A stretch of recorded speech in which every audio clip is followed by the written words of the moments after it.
ਇੱਕ ਯੋਗੀ ਦੀ ਆਤਮ ਕਥਾ। ਸ਼੍ਰੀ ਸ਼੍ਰੀ ਪਰਮਹੰਸ ਯੋਗਾਨੰਦ। ਚੈਪਟਰ 2, ਮੇਰੇ ਮਾਤਾ ਜੀ ਦੀ ਮੌਤ ਅਤੇ ਰਹੱਸਮਈ ਤਬੀਅਤ। ਯੋਗਾਨੰਦ ਜੀ ਲਿਖਦੇ ਹਨ ਕਿ ਉਹਨਾਂ ਦੇ ਮਾਤਾ ਜੀ ਦੀ ਸਭ ਤੋਂ ਵੱਡੀ ਰੀਝ ਸੀ ਉਹਨਾਂ ਦੇ ਵੱਡੇ ਭਰਾ ਅਨੰਤ ਦੇ ਵਿਆਹ ਕਰਨ ਦੀ। ਮਾਤਾ ਜੀ ਅਕਸਰ ਕਿਹਾ ਕਰਦੇ ਸਨ, ਜਦੋਂ ਮੈਂ ਅਨੰਤ ਦੀ ਬਹੂ ਦਾ ਮੂੰਹ ਦੇਖਾਂਗੀ ਤਾਂ ਮੈਨੂੰ ਇਸ ਧਰਤੀ ਉੱਪਰ ਹੀ ਸਵਰਗ ਮਿਲ ਜਾਵੇਗਾ। ਅਨੰਤ ਦੇ ਮੰਗਣੇ ਵੇਲੇ ਯੋਗਾਨੰਦ ਜੀ ਦੀ ਉਮਰ ਲਗਭਗ 11 ਸਾਲਾਂ ਦੀ ਸੀ। ਮਾਤਾ ਜੀ ਕੋਲਕਾਤਾ ਵਿੱਚ ਖੁਸ਼ੀ-ਖੁਸ਼ੀ ਵਿਆਹ ਦੀਆਂ ਤਿਆਰੀਆਂ ਦੀ ਦੇਖ-ਰੇਖ ਕਰ ਰਹੇ ਸਨ। ਸਿਰਫ ਯੋਗਾਨੰਦ ਜੀ ਅਤੇ ਉਹਨਾਂ ਦੇ ਪਿਤਾ ਜੀ ਹੀ ਉੱਤਰ ਭਾਰਤ ਵਿੱਚ ਬਰੇਲੀ ਸਥਿਤ ਆਪਣੇ ਘਰ ਵਿੱਚ ਰਹਿ ਰਹੇ ਸਨ, ਜਿੱਥੇ 2 ਸਾਲ ਲਾਹੌਰ ਵਿੱਚ ਰਹਿਣ ਤੋਂ ਬਾਅਦ ਪਿਤਾ ਜੀ ਦੀ ਬਦਲੀ ਹੋਈ ਸੀ। ਇਸ ਤੋਂ ਪਹਿਲਾਂ ਯੋਗਾਨੰਦ ਜੀ ਆਪਣੀਆਂ 2 ਭੈਣਾਂ ਰਮਾ ਅਤੇ ਉਮਾ ਦੇ ਵਿਆਹ ਦੀ ਠਾਠ-ਬਾਠ ਦੇਖ ਚੁੱਕੇ ਸਨ, ਪਰੰਤੂ ਘਰ ਵਿੱਚ ਵੱਡਾ ਪੁੱਤਰ ਹੋਣ ਦੇ ਨਾਤੇ ਅਨੰਤ ਦੇ ਵਿਆਹ ਦੀਆਂ ਤਿਆਰੀਆਂ ਤਾਂ ਹੋਰ ਵੀ ਜ਼ੋਰਾਂ-ਸ਼ੋਰਾਂ ਨਾਲ ਹੋ ਰਹੀਆਂ ਸਨ। ਮਾਤਾ ਜੀ ਹਰ ਰੋਜ਼ ਦੂਰ ਦੁਰੇਡੇ ਤੋਂ ਕੋਲਕਾਤਾ ਪਹੁੰਚਣ ਵਾਲੇ ਸਕੇ ਸੰਬੰਧੀਆਂ ਦੀ ਆਓ ਭਗਤ ਵਿੱਚ ਰੁੱਝੇ ਹੋਏ ਸਨ। ਉਹ ਉਹਨਾਂ ਨੂੰ 50 ਐਮਰਸਟ ਸਟਰੀਟ ਵਿੱਚ ਲਏ ਗਏ ਨਵੇਂ ਆਲੀਸ਼ਾਨ ਘਰ ਵਿੱਚ ਆਰਾਮ ਪੂਰਵਕ ਠਹਿਰਾਉਣ ਦਾ ਪ੍ਰਬੰਧ ਕਰ ਰਹੇ ਸਨ। ਪ੍ਰੀਤੀ ਭੋਜਨ ਲਈ ਤਰ੍ਹਾਂ-ਤਰ੍ਹਾਂ ਦੇ ਸਵਾਦੀ ਪਕਵਾਨ, ਦੁਲਹਨ ਦੇ ਘਰ ਤੱਕ ਦੁਲਹੇ ਨੂੰ ਲੈ ਕੇ ਜਾਣ ਵਾਸਤੇ ਰੱਥ, ਰੰਗ-ਬਰੰਗੀ ਰੌਸ਼ਨੀ ਦੀਆਂ ਲੜੀਆਂ, ਗੱਤੇ ਦੇ ਬਣੇ ਹੋਏ ਵੱਡੇ-ਵੱਡੇ ਹਾਥੀ ਅਤੇ ਊਂਠ, ਅੰਗਰੇਜ਼ੀ, ਸਕਾਟਿਸ਼ ਅਤੇ ਭਾਰਤੀ ਬੈਂਡ ਬਾਜੇ, ਪੇਸ਼ੇਵਰ ਗਾਇਕ, ਨਚਾਰ, ਵਿਆਹ ਦੀਆਂ ਰਸਮਾਂ ਕਰਵਾਉਣ ਵਾਲੇ ਪੰਡਤ ਪਾਦੇ ਆਦਿ ਦੀਆਂ ਸਾਰੀਆਂ ਤਿਆਰੀਆਂ ਪੂਰੀਆਂ ਹੋ ਚੁੱਕੀਆਂ ਸਨ। ਯੋਗਾਨੰਦ ਜੀ ਅਤੇ ਉਹਨਾਂ ਦੇ ਪਿਤਾ ਜੀ ਵਿਆਹ ਵਿੱਚ ਸ਼ਾਮਲ ਹੋਣ ਵਾਸਤੇ ਖੁਸ਼ੀਆਂ ਭਰੀ ਯੋਜਨਾ ਬਣਾ ਰਹੇ ਸਨ, ਪਰੰਤੂ ਉਸ ਸ਼ੁਭ ਦਿਨ ਤੋਂ ਪਹਿਲਾਂ ਯੋਗਾਨੰਦ ਜੀ ਨੇ ਧਿਆਨ ਵਿੱਚ ਇੱਕ ਭੈੜਾ ਦ੍ਰਿਸ਼ ਦੇਖਿਆ। ਇਹ ਬਰੇਲੀ ਵਿੱਚ ਅੱਧੀ ਰਾਤ ਦਾ ਵਕਤ ਸੀ। ਯੋਗਾਨੰਦ ਜੀ ਪਿਤਾ ਜੀ ਦੇ ਨਾਲ ਆਪਣੇ ਬੰਗਲੇ ਦੇ ਵਰਾਂਡੇ ਵਿੱਚ ਸੁੱਤੇ ਪਏ ਸਨ। ਉਹਨਾਂ ਨੂੰ ਮੰਜੇ ਉੱਪਰ ਲੱਗੀ ਹੋਈ ਮੱਛਰਦਾਨੀ ਦੀ ਅਜਬ ਜਿਹੀ ਫੜਫੜਾਹਟ ਨੇ ਜਗਾ ਦਿੱਤਾ। ਮੱਛਰਦਾਨੀ ਦੇ ਪਤਲੇ ਪਰਦੇ ਹਟ ਗਏ ਅਤੇ ਉਹਨਾਂ ਨੂੰ ਆਪਣੀ ਪਿਆਰੀ ਮਾਤਾ ਜੀ ਦੀ ਸ਼ਕਲ ਦਿਖਾਈ ਦਿੱਤੀ। ਮਾਤਾ ਜੀ ਨੇ ਫੁਸਫੁਸਾਹਟ ਵਰਗੀ ਆਵਾਜ਼ ਵਿੱਚ ਕਿਹਾ, ਆਪਣੇ ਪਿਤਾ ਜੀ ਨੂੰ ਜਗਾ। ਜੇ ਤੁਸੀਂ ਮੈਨੂੰ ਜ਼ਿੰਦਾ ਦੇਖਣਾ ਚਾਹੁੰਦੇ ਹੋ ਤਾਂ ਅੱਜ ਹੀ ਸਵੇਰੇ ਜੋ ਵੀ ਪਹਿਲੀ ਰੇਲ ਗੱਡੀ 4 ਵਜੇ ਮਿਲਦੀ ਹੈ ਲੈ ਕੇ ਤੁਰੰਤ ਕੋਲਕਾਤਾ ਪਹੁੰਚੋ। ਇਸ ਤੋਂ ਬਾਅਦ ਉਹ ਛਾਇਆ ਮੂਰਤੀ ਅਲੋਪ ਹੋ ਗਈ। ਯੋਗਾਨੰਦ ਜੀ ਨੇ ਸਿਸਕੀਆਂ ਭਰਦਿਆਂ ਵਿਆਕੁਲ ਆਵਾਜ਼ ਦੇ ਵਿੱਚ ਪਿਤਾ ਜੀ ਨੂੰ ਇਹ ਦਿਲ ਦਹਿਲਾਊ ਖਬਰ ਸੁਣਾ ਦਿੱਤੀ, ਪਿਤਾ ਜੀ, ਮਾਤਾ ਜੀ ਮਰ ਰਹੀ ਹੈ। ਪਿਤਾ ਜੀ ਨੇ ਆਪਣੇ ਸੁਭਾਅ ਅਨੁਸਾਰ ਇਸ ਨਵੀਂ ਸਥਿਤੀ ਨੂੰ ਨਕਾਰਦਿਆਂ ਕਿਹਾ, ਘਬਰਾਉਣ ਦੀ ਕੋਈ ਗੱਲ ਨਹੀਂ, ਇਹ ਤੇਰੇ ਮਨ ਦਾ ਵਹਿਮ ਹੈ। ਤੇਰੀ ਮਾਤਾ ਜੀ ਦੀ ਸਿਹਤ ਬਿਲਕੁਲ ਠੀਕ ਹੈ। ਜੇ ਇਸ ਤਰ੍ਹਾਂ ਦੀ ਕੋਈ ਬੁਰੀ ਖਬਰ ਮਿਲਦੀ ਵੀ ਹੈ ਤਾਂ ਅਸੀਂ ਕੱਲ ਨੂੰ ਚਲੇ ਚੱਲਾਂਗੇ। ਮਾਨਸਿਕ ਦੁੱਖ ਦੇ ਕਾਰਨ ਯੋਗਾਨੰਦ ਜੀ ਦੇ ਮੂੰਹੋਂ ਇਹ ਸ਼ਬਦ ਵੀ ਨਿਕਲ ਗਏ, ਜੇ ਆਪ ਹੁਣੇ ਹੀ ਨਹੀਂ ਚੱਲ ਪੈਂਦੇ ਤਾਂ ਆਪ ਆਪਣੇ ਆਪ ਨੂੰ ਕਦੇ ਮਾਫ ਨਹੀਂ ਕਰ ਸਕੋਗੇ, ਨਾ ਹੀ ਮੈਂ ਕਦੇ ਆਪ ਨੂੰ ਮਾਫ ਕਰ ਸਕਾਂਗਾ। ਉਦਾਸੀ ਭਰੀ ਸਵੇਰ ਇੱਕ ਸਪਸ਼ਟ ਸੁਨੇਹਾ ਲੈ ਕੇ ਪਹੁੰਚੀ, ਮਾਤਾ ਗੰਭੀਰ ਰੂਪ ਵਿੱਚ ਬਿਮਾਰ, ਵਿਆਹ ਮੁਲਤਵੀ, ਤੁਰੰਤ ਪਹੁੰਚੋ। ਪਰੇਸ਼ਾਨੀ ਦੀ ਹਾਲਤ ਵਿੱਚ ਯੋਗਾਨੰਦ ਜੀ ਅਤੇ ਉਹਨਾਂ ਦੇ ਪਿਤਾ ਜੀ ਚੱਲ ਪਏ। ਰਸਤੇ ਵਿੱਚ ਗੱਡੀ ਬਦਲਦਿਆਂ ਸਮੇਂ ਯੋਗਾਨੰਦ ਜੀ ਦੇ ਚਾਚਾ ਜੀ ਵੀ ਮਿਲ ਗਏ। ਇੱਕ ਡਰਾਉਣੀ ਰੇਲ ਗੱਡੀ ਬੜੀ ਤੇਜ਼ੀ ਨਾਲ ਵੱਡੀ ਹੁੰਦੀ ਦਹਾੜਦੀ ਹੋਈ ਉਹਨਾਂ ਦੇ ਵੱਲ ਆ ਰਹੀ ਸੀ। ਯੋਗਾਨੰਦ ਜੀ ਦੇ ਅੰਦਰ ਮਾਨਸਿਕ ਅਸ਼ਾਂਤੀ ਕਾਰਨ ਆਪਣੇ ਆਪ ਨੂੰ ਰੇਲਵੇ ਪਟੜੀ ਉੱਪਰ ਸੁੱਟਣ ਦਾ ਪੱਕਾ ਇਰਾਦਾ ਬਣਿਆ। ਉਹਨਾਂ ਨੂੰ ਲੱਗਿਆ ਕਿ ਅਚਾਨਕ ਉੱਜੜ ਗਏ ਇਸ ਸੰਸਾਰ ਵਿੱਚ ਮਾਤਾ ਜੀ ਦੀ ਛਤਰ ਛਾਇਆ ਤੋਂ ਬਗੈਰ ਜਿਉਂਦੇ ਰਹਿਣ ਦੀ ਹਿੰਮਤ ਹੁਣ ਉਹਨਾਂ ਵਿੱਚ ਨਹੀਂ ਹੈ। ਸੰਸਾਰ ਵਿੱਚ ਉਹਨਾਂ ਨੇ ਮਾਤਾ ਜੀ ਨੂੰ ਪਰਮ ਮਿੱਤਰ ਵਾਂਗ ਪਿਆਰ ਕੀਤਾ। ਉਹਨਾਂ ਦੀਆਂ ਦਿਲਾਸਾ ਦਿੰਦੀਆਂ ਕਾਲੀਆਂ ਅੱਖਾਂ ਹੀ ਯੋਗਾਨੰਦ ਜੀ ਦੇ ਬਚਪਨ ਦੀਆਂ ਛੋਟੀਆਂ-ਛੋਟੀਆਂ ਦੁਖਦਾਈ ਘਟਨਾਵਾਂ ਸਮੇਂ ਉਹਨਾਂ ਦਾ ਆਸਰਾ ਰਹੀਆਂ ਸਨ। ਯੋਗਾਨੰਦ ਜੀ ਨੇ ਆਪਣੇ ਚਾਚਾ ਜੀ ਕੋਲ ਇੱਕ ਆਖਰੀ ਸਵਾਲ ਕੀਤਾ, ਕੀ ਮਾਤਾ ਜੀ ਹਲੇ ਜਿਉਂਦੀ ਹੈ? ਚਾਚਾ ਜੀ ਨੂੰ ਉਹਨਾਂ ਦੇ ਚਿਹਰੇ ਦੀ ਉਦਾਸੀ ਪਹਿਚਾਨਣ ਵਿੱਚ ਦੇਰ ਨਾ ਲੱਗੀ ਅਤੇ ਉਹਨਾਂ ਨੇ ਕਿਹਾ, ਬਿਨਾਂ ਸ਼ੱਕ ਉਹ ਹਲੇ ਜਿਉਂਦੀ ਹੈ। ਪਰੰਤੂ ਯੋਗਾਨੰਦ ਜੀ ਨੂੰ ਉਹਨਾਂ ਦੇ ਜਵਾਬ ਤੇ ਪੂਰਾ ਭਰ ਵੀ ਯਕੀਨ ਨਹੀਂ ਹੋਇਆ। ਜਦੋਂ ਉਹ ਕੋਲਕਾਤਾ ਘਰ ਪਹੁੰਚੇ ਤਾਂ ਉਹਨਾਂ ਨੂੰ ਮੌਤ ਦੇ ਹੈਰਾਨਕੁਨ ਰਹੱਸ ਦਾ ਸਾਹਮਣਾ ਕਰਨਾ ਪਿਆ। ਯੋਗਾਨੰਦ ਜੀ ਮੁਰਦਿਆਂ ਵਾਂਗ ਡਿੱਗ ਪਏ। ਆਪਣੇ ਮਨ ਨੂੰ ਸਥਿਤੀ ਦੇ ਅਨੁਕੂਲ ਬਣਾਉਣ ਵਾਸਤੇ ਉਹਨਾਂ ਨੂੰ ਕਈ ਸਾਲ ਲੱਗ ਗਏ। ਉਹਨਾਂ ਦੀਆਂ ਕੁਰਲਾਹਟ ਭਰੀਆਂ ਫਰਿਆਦਾਂ ਨੇ ਸਵਰਗ ਦੇ ਦਰਵਾਜ਼ਿਆਂ ਨੂੰ ਹਿਲਾ ਕੇ ਰੱਖ ਦਿੱਤਾ। ਆਖਰ ਦੇਵੀ ਮਾਤਾ ਨੂੰ ਆਉਣਾ ਹੀ ਪਿਆ। ਦੇਵੀ ਮਾਤਾ ਨੇ ਕਿਹਾ, ਉਹ ਮੈਂ ਹੀ ਸੀ ਜਿਸ ਨੇ ਇੱਕ ਤੋਂ ਬਾਅਦ ਦੂਸਰੇ ਜੀਵਨ ਵਿੱਚ ਮਾਤਾਵਾਂ ਦੇ ਰੂਪ ਵਿੱਚ ਤੇਰੀ ਪਿਆਰ ਭਰੀ ਦੇਖ-ਰੇਖ ਕੀਤੀ। ਗੁਆਚੀਆਂ ਹੋਈਆਂ ਜਿਹੜੀਆਂ ਦੋ ਸੁੰਦਰ ਅੱਖਾਂ ਨੂੰ ਤਲਾਸ਼ ਰਿਹਾ ਹੈ, ਉਹਨਾਂ ਨੂੰ ਮੇਰੀਆਂ ਅੱਖਾਂ ਵਿੱਚ ਦੇਖ। ਦੇਵੀ ਮਾਤਾ ਦੇ ਸਨੇਹ ਭਰੇ ਸ਼ਬਦਾਂ ਨੇ ਯੋਗਾਨੰਦ ਜੀ ਦੇ ਰਿਸ਼ਤੇ ਜ਼ਖਮ ਭਰ ਦਿੱਤੇ। ਪਿਆਰੀ ਮਾਤਾ ਦੇ ਕਿਰਿਆਕਰਮ ਤੋਂ ਬਾਅਦ ਉਹ ਅਤੇ ਉਹਨਾਂ ਦੇ ਪਿਤਾ ਜੀ ਛੇਤੀ ਹੀ ਬਰੇਲੀ ਵਾਪਸ ਆ ਗਏ। ਉੱਥੇ ਉਹ ਹਰ ਰੋਜ਼ ਸਵੇਰੇ ਅਤੀਤ ਨੂੰ ਯਾਦ ਕਰਦਿਆਂ ਆਪਣੇ ਬੰਗਲੇ ਦੇ ਸਾਹਮਣੇ ਕੋਮਲ ਅਤੇ ਸੋਨੇ ਦੀ ਭਾਅ ਮਾਰਦੇ ਹਰੇ ਪੱਤਿਆਂ ਵਾਲੇ ਸਿਓਲੀ ਦੇ ਦਰਖਤ ਦੀ ਦਰਦ ਭਰੀ ਤੀਰਥ ਯਾਤਰਾ ਕਰਦੇ। ਕਦੇ-ਕਦੇ ਉਹ ਸ਼ਾਇਰਾਨਾ ਪਲਾਂ ਵਿੱਚ ਸੋਚਦੇ ਕਿ ਸਿਓਲੀ ਦਰਖਤ ਹਰੇ ਘਾਹ ਨਾਲ ਭਰੀ ਹੋਈ ਪੂਜਾ ਬੇਦੀ ਉੱਪਰ ਇੱਛਿਤ ਭਗਤੀ ਨਾਲ ਆਪਣੇ ਸਫੇਦ ਫੁੱਲ ਬਖੇਰ ਰਿਹਾ ਹੈ। ਤਰੇਲ ਤੁਬਕਿਆਂ ਵਿੱਚ ਆਪਣੇ ਹੰਝੂਆਂ ਨੂੰ ਭਿਉਂ ਕੇ ਉਹ ਅਕਸਰ ਹੀ ਊਸ਼ਾ ਦੀ ਸਵੇਰ ਵਿੱਚੋਂ ਕਿਸੇ ਦੂਸਰੇ ਸੰਸਾਰ ਦੀ ਅਲੌਕਿਕ ਰੌਸ਼ਨੀ ਨਿਕਲਦੀ ਦੇਖਦੇ। ਪਰਮਾਤਮਾ ਨੂੰ ਪ੍ਰਾਪਤ ਕਰਨ ਦੀ ਪ੍ਰਚੰਡ ਪੀੜਾ ਨਾਲ ਯੋਗਾਨੰਦ ਜੀ ਤੜਫ ਉੱਠਦੇ। ਉਹਨਾਂ ਨੂੰ ਹਿਮਾਲਿਆ ਪਹਾੜ ਉੱਪਰ ਜਾਣ ਦੀ ਜ਼ੋਰਦਾਰ ਖਿੱਚ ਮਹਿਸੂਸ ਹੁੰਦੀ। ਯੋਗਾਨੰਦ ਜੀ ਦੇ ਇੱਕ ਚਾਚਾ ਜੀ ਦਾ ਲੜਕਾ ਹਿਮਾਲਿਆ ਦੀ ਯਾਤਰਾ ਕਰਕੇ ਉਹਨਾਂ ਦੇ ਘਰ ਬਰੇਲੀ ਆਇਆ ਸੀ। ਉੱਚੇ ਪਹਾੜਾਂ ਵਿੱਚ ਨਿਵਾਸ ਕਰਦੇ ਯੋਗੀਆਂ ਅਤੇ ਸਵਾਮੀਆਂ ਦੀਆਂ ਕਹਾਣੀਆਂ ਉਸਦੇ ਮੂੰਹੋਂ ਯੋਗਾਨੰਦ ਜੀ ਬੜੀ ਉਤਸੁਕਤਾ ਨਾਲ ਸੁਣਦੇ। ਇੱਕ ਦਿਨ ਯੋਗਾਨੰਦ ਜੀ ਨੇ ਆਪਣੇ ਮਕਾਨ ਮਾਲਕ ਦੇ ਪੁੱਤਰ ਦਵਾਰਕਾ ਪ੍ਰਸਾਦ ਨੂੰ ਇੱਕ ਸਲਾਹ ਦਿੱਤੀ ਅਤੇ ਕਿਹਾ, ਚਲੋ ਅਸੀਂ ਹਿਮਾਲਿਆ ਪਹਾੜ ਉੱਪਰ ਭੱਜ ਚਲੀਏ। ਪਰੰਤੂ ਉਸਦੀ ਇਸ ਵਿੱਚ ਕੋਈ ਰੁਚੀ ਨਹੀਂ ਸੀ। ਉਸਨੇ ਯੋਗਾਨੰਦ ਜੀ ਦੀ ਇਹ ਯੋਜਨਾ ਉਹਨਾਂ ਦੇ ਵੱਡੇ ਭਰਾ ਅਨੰਤ ਨੂੰ ਦੱਸ ਦਿੱਤੀ, ਜੋ ਕਿ ਪਿਤਾ ਜੀ ਨੂੰ ਮਿਲਣ ਵਾਸਤੇ ਆਇਆ ਸੀ। ਇੱਕ ਛੋਟੇ ਬੱਚੇ ਦੀ ਇਸ ਔਖੀ ਅਤੇ ਦੁਰਗਮ ਯੋਜਨਾ ਨੂੰ ਹੱਸ ਕੇ ਟਾਲ ਦੇਣ ਦੇ ਬਜਾਏ ਅਨੰਤ ਨੇ ਯੋਗਾਨੰਦ ਜੀ ਦਾ ਮਖੌਲ ਉਡਾਉਣਾ ਸ਼ੁਰੂ ਕਰ ਦਿੱਤਾ ਅਤੇ ਕਿਹਾ, ਤੇਰਾ ਗੇਰੂਆ ਬਾਣਾ ਕਿੱਥੇ ਹੈ? ਉਸ ਤੋਂ ਬਗੈਰ ਤਾਂ ਤੂੰ ਸਵਾਮੀ ਬਣ ਹੀ ਨਹੀਂ ਸਕਦਾ। ਪਰੰਤੂ ਉਸਦੇ ਇਹਨਾਂ ਸ਼ਬਦਾਂ ਨਾਲ ਯੋਗਾਨੰਦ ਜੀ ਇੰਨਾ ਰੋਮਾਂਚਿਤ ਹੋ ਗਏ ਜਿਸ ਦੀ ਵਿਆਖਿਆ ਨਹੀਂ ਸੀ ਕੀਤੀ ਜਾ ਸਕਦੀ। ਉਸ ਦੇ ਕਹੇ ਹੋਏ ਇਹਨਾਂ ਸ਼ਬਦਾਂ ਦੇ ਨਾਲ ਇੱਕ ਸਪਸ਼ਟ ਚਿੱਤਰ ਉਹਨਾਂ ਦੀਆਂ ਨਜ਼ਰਾਂ ਵਿੱਚ ਘੁੰਮ ਗਿਆ ਕਿ ਉਹ ਸੱਚੀ ਮੁੱਚੀ ਸੰਨਿਆਸੀ ਬਣ ਕੇ ਭਾਰਤ ਵਿੱਚ ਘੁੰਮ ਰਹੇ ਹਨ। ਸ਼ਾਇਦ ਅਨੰਤ ਦੇ ਸ਼ਬਦਾਂ ਨੇ ਯੋਗਾਨੰਦ ਜੀ ਦੇ ਕਿਸੇ ਪੂਰਬਲੇ ਜਨਮ ਦੀਆਂ ਯਾਦਾਂ ਜਗਾ ਦਿੱਤੀਆਂ। ਗੱਲ ਭਾਵੇਂ ਕੋਈ ਵੀ ਹੋਵੇ, ਪਰੰਤੂ ਯੋਗਾਨੰਦ ਜੀ ਨੂੰ ਪਤਾ ਲੱਗ ਗਿਆ ਸੀ ਕਿ ਉਹ ਪ੍ਰਾਚੀਨ ਸੰਨਿਆਸ ਪਰੰਪਰਾ ਦਾ ਪਹਿਰਾਵਾ ਬੜੀ ਆਸਾਨੀ ਨਾਲ ਪਹਿਨ ਲੈਣਗੇ।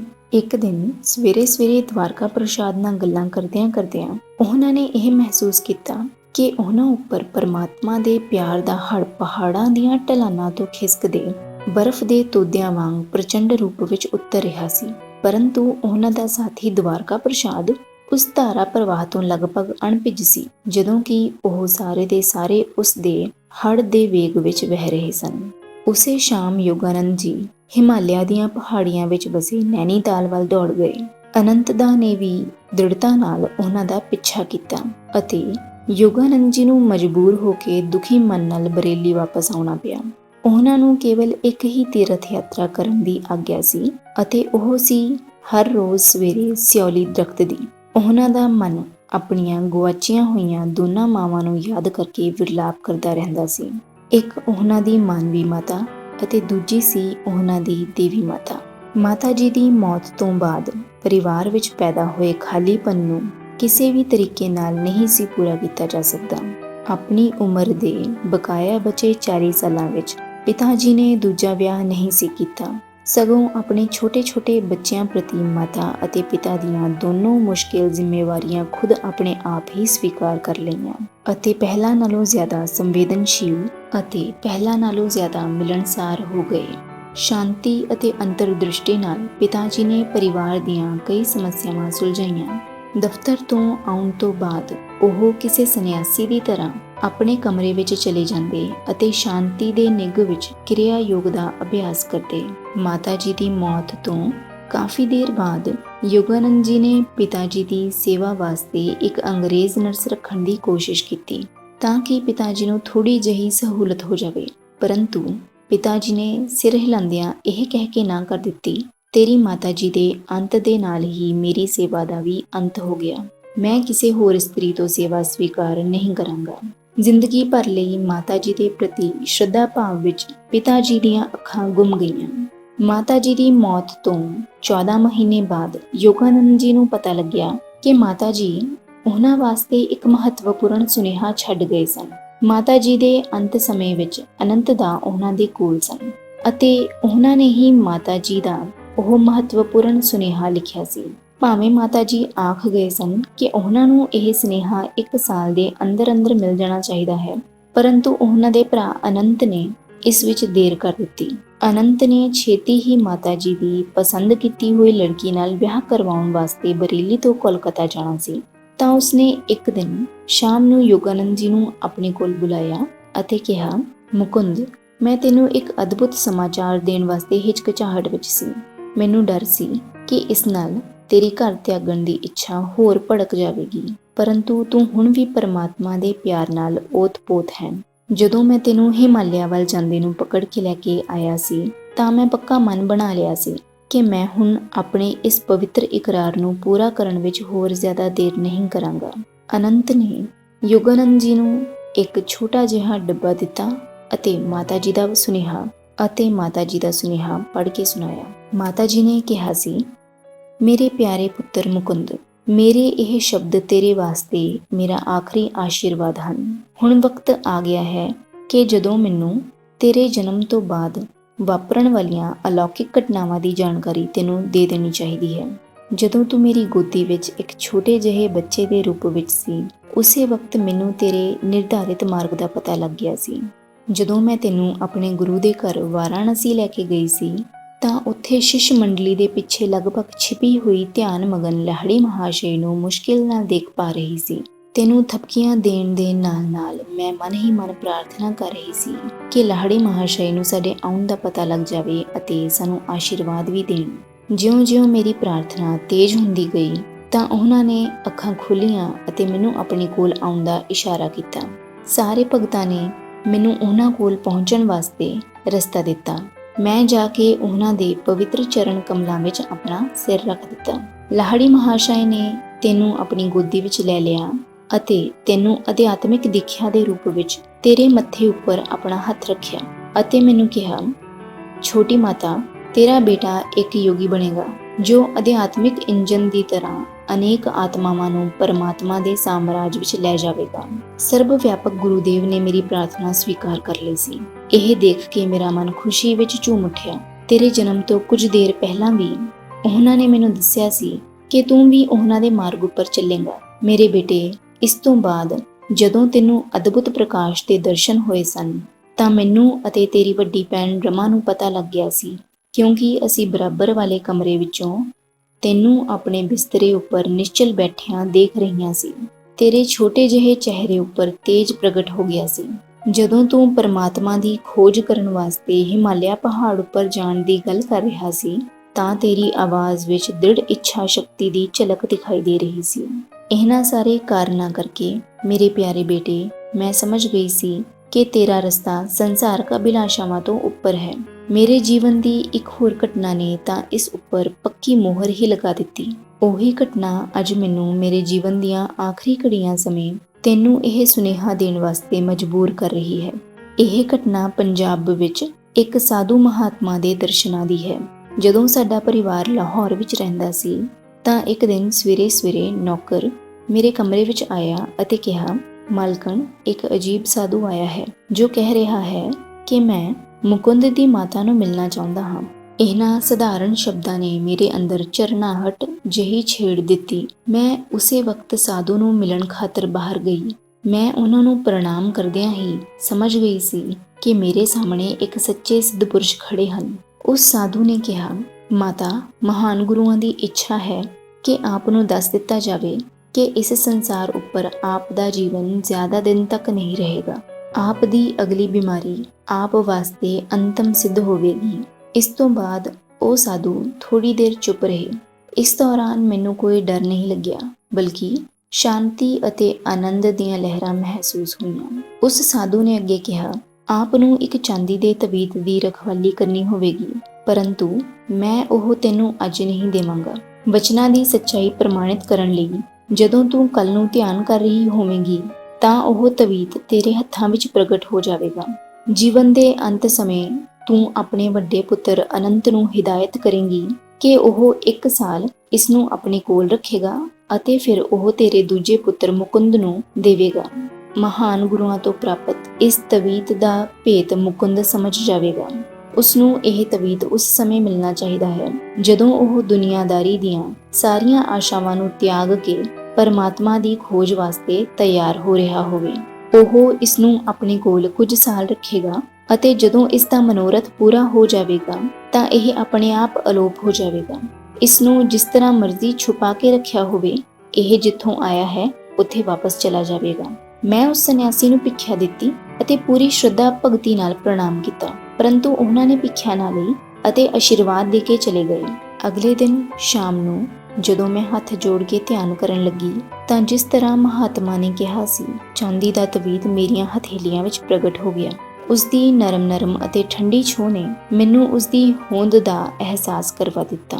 2 ਸਾਲਾਂ ਤੋਂ ਜ਼ਿਆਦਾ ਸਮੇਂ ਤੱਕ ਮੈਂ ਇਸ ਦੀ ਬੜੀ ਸਾਵਧਾਨੀ ਨਾਲ ਰਖਵਾਲੀ ਕੀਤੀ ਅਤੇ ਹੁਣ ਇਸ ਨੂੰ ਅਨੰਤ ਦੇ ਕੋਲ ਰੱਖ ਕੇ ਜਾ ਰਹੀ ਹਾਂ।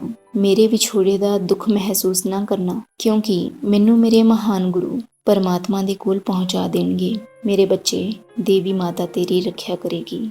ਅੱਗੇ ਯੋਗਾਨੰਦ ਜੀ ਲਿਖਦੇ ਹਨ ਕਿ ਜਦੋਂ ਇਸ ਸੰਦੇਸ਼ ਰਾਹੀਂ ਯੋਗਾਨੰਦ ਜੀ ਨੂੰ ਇਹ ਪਤਾ ਲੱਗਿਆ ਕਿ ਉਹਨਾਂ ਦੇ ਮਾਤਾ ਜੀ ਆਪਣੀ ਉਮਰ ਘੱਟ ਹੋਣ ਦੀ ਗੱਲ ਜਾਣਦੇ ਸਨ, ਤਾਂ ਉਹਨਾਂ ਨੂੰ ਪਹਿਲੀ ਵਾਰੀ ਸਮਝ ਵਿੱਚ ਆਇਆ ਕਿ ਉਹ ਅਨੰਤ ਦਾ ਵਿਆਹ ਛੇਤੀ ਤੋਂ ਛੇਤੀ ਕਿਉਂ ਕਰਨਾ ਚਾਹੁੰਦੇ ਸਨ। ਹਾਲਾਂਕਿ ਅਨੰਤ ਦੇ ਵਿਆਹ ਤੋਂ ਪਹਿਲਾਂ ਹੀ ਉਹਨਾਂ ਦੀ ਮੌਤ ਹੋ ਗਈ ਸੀ, ਪਰ ਵਿਆਹ ਉਤਸਵ ਦੇਖਣ ਦੀ ਉਹਨਾਂ ਦੇ ਮਨ ਵਿੱਚ ਇੱਕ ਮਾਂ ਵਾਲੀ ਕੁਦਰਤੀ ਰੀਝ ਤਾਂ ਸੀ ਹੀ। ਤਵੀਤ ਯੋਗਾਨੰਦ ਜੀ ਦੇ ਹੱਥ ਵਿੱਚ ਆਉਂਦਿਆਂ ਹੀ ਉਹਨਾਂ ਉੱਪਰ ਗਿਆਨ ਦਾ ਪ੍ਰਕਾਸ਼ ਛਾ ਗਿਆ। ਅਨੇਕਾਂ ਭੁੱਲੀਆਂ ਵਿਸਰੀਆਂ ਯਾਦਾਂ ਮੁੜ ਜਾਗਰਿਤ ਹੋ ਗਈਆਂ। ਤਵੀਤ ਗੋਲ, ਦਿਖਾਈ ਦੇਣ ਵਿੱਚ ਵਿਲੱਖਣ ਅਤੇ ਪੁਰਾਣੇ ਸਮਿਆਂ ਦਾ ਲੱਗਦਾ ਸੀ। ਉਸ ਉੱਪਰ ਸੰਸਕ੍ਰਿਤ ਦੇ ਅੱਖਰ ਉਕਰੇ ਹੋਏ ਸਨ। ਯੋਗਾਨੰਦ ਜੀ ਸਮਝ ਗਏ ਕਿ ਉਹਨਾਂ ਦੇ ਪਿਛਲੇ ਜਨਮ ਦੇ ਗੁਰੂਆਂ ਵੱਲੋਂ ਇਹ ਭੇਜਿਆ ਗਿਆ ਸੀ, ਜੋ ਇਸ ਜਨਮ ਵਿੱਚ ਵੀ ਅਦ੍ਰਿਸ਼ਟ ਰੂਪ ਵਿੱਚ ਉਹਨਾਂ ਦੀ ਰਹਿਨੁਮਾਈ ਕਰ ਰਹੇ ਸਨ। ਇਸ ਤੋਂ ਜ਼ਿਆਦਾ ਵੀ ਇਸ ਦੀ ਅਹਿਮੀਅਤ ਸੀ ਤਾਂ ਜ਼ਰੂਰ, ਪਰੰਤੂ ਤਵੀਤ ਦੇ ਗੁੱਝੇ ਭੇਦਾਂ ਨੂੰ ਉਜਾਗਰ ਕਰਨਾ ਯੋਗਾਨੰਦ ਜੀ ਠੀਕ ਨਹੀਂ ਸਨ ਸਮਝਦੇ। ਯੋਗਾਨੰਦ ਜੀ ਦੇ ਜੀਵਨ ਦੇ ਦੁਖਦਾਈ ਸਮਿਆਂ ਵਿੱਚ ਇਹ ਤਵੀਤ ਕਿਸ ਤਰ੍ਹਾਂ ਅਲੋਪ ਹੋ ਗਿਆ ਅਤੇ ਇਸ ਦਾ ਅਲੋਪ ਹੋਣਾ ਕਿਸ ਤਰ੍ਹਾਂ ਉਹਨਾਂ ਦੇ ਗੁਰੂ ਦੇ ਮਿਲਣ ਦਾ ਸ਼ੁਭ ਸੰਦੇਸ਼ ਲੈ ਕੇ ਆਇਆ, ਇਸ ਦਾ ਵਰਣਨ ਇਸ ਚੈਪਟਰ ਵਿੱਚ ਕਰਨ ਦੀ ਜ਼ਰੂਰਤ ਨਹੀਂ। ਪਰੰਤੂ ਹਿਮਾਲਿਆ ਪਹਾੜ ਤੇ ਜਾਣ ਦੀਆਂ ਆਪਣੀਆਂ ਕੋਸ਼ਿਸ਼ਾਂ ਵਿੱਚ ਵਾਰ-ਵਾਰ ਅਸਫਲ ਕੀਤਾ ਗਿਆ ਇਹ ਛੋਟਾ ਬੱਚਾ ਇਸ ਤਵੀਤ ਦੇ ਖੰਭਾਂ ਤੇ ਸਵਾਰ ਹੋ ਕੇ ਹਰ ਰੋਜ਼ ਦੂਰ-ਦੂਰ ਦੀ ਯਾਤਰਾ ਕਰ ਲੈਂਦਾ ਸੀ।